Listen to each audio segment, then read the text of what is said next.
7500 cas, ça fait beaucoup. C'est dommage de pas le mettre en comparaison avec le millier de personnes qui font le déplacement à Lourdes chaque année. Comparer le nombre de miracles au nombre total de participants n'affaiblit en rien l'argument. Si parmi 8 milliards d'êtres humains, une seule personne pouvait voler, on ne conclurait pas à l'absence d'un phénomène extraordinaire sous prétexte que cela ne représente qu'une infime minorité. Mais le problème, c'est surtout qu'il y a seulement 70 cas qui sont reconnus par l'Église comme étant réellement miraculeux. Et par miraculeux, on entend inexpliqué.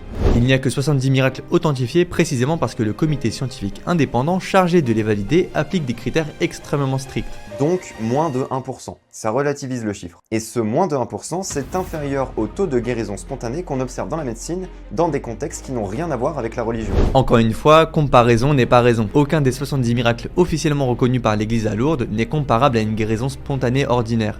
Dans le cas de Pierre Ruder, on assiste par exemple à une reconstruction complète des os, ce qui est totalement différent. Les phénomènes lumineux observés à Zeytoun peuvent s'expliquer rationnellement par des mécanismes psychologiques bien connus. Hystérie collective, illusion d'optique, pareidolie. Si on doit prendre en considération ces miracles, alors il faut prendre en considération tous les témoignages de personnes ayant vu des ovnis. Dans les deux cas, c'est soit surnaturel, soit des ovnis, soit une autre explication plus rationnelle. Non, les scientifiques, en particulier les psychiatres, utilisent principalement deux manuels pour classer les phénomènes psychiques, le DSM-5 et la CIM. Or, aucun de ces manuels ne décrit un tableau clinique correspondant au phénomène observé à Zeytoun, ce qui empêche rationnellement de conclure à une hystérie collective, une illusion d'optique ou encore une pareidolie.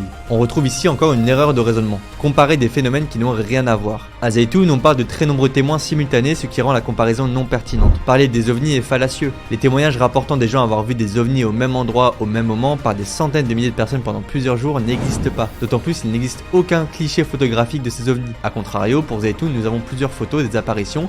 Il y a eu des enquêtes derrière cet événement. Ton assertion n'est donc pas recevable. Des gens prêts à souffrir, voire à mourir pour leurs croyances, il en existe partout et dans toutes les cultures. Pour preuve, les actes terroristes, parfois kamikazes, ou les adeptes des sectes les plus extrêmes. Des cas comme ça, on en relate beaucoup. Mourir pour une idée, ça ne démontre qu'une seule chose, la sincérité de la personne qui commet l'acte. Mais ça ne prouve pas la véracité de ce en quoi ils croyaient. Je suis d'accord sur ce point. Les apôtres étaient sincères lorsqu'ils affirment au péril de leur vie que Jésus était ressuscité. En l'occurrence, si les apôtres ont tout inventé, alors il n'est pas crédible de croire qu'ils seraient morts pour une chose qu'ils savent être fausse. N'hésitez pas à vous abonner pour découvrir plus de raisons de croire. A bientôt.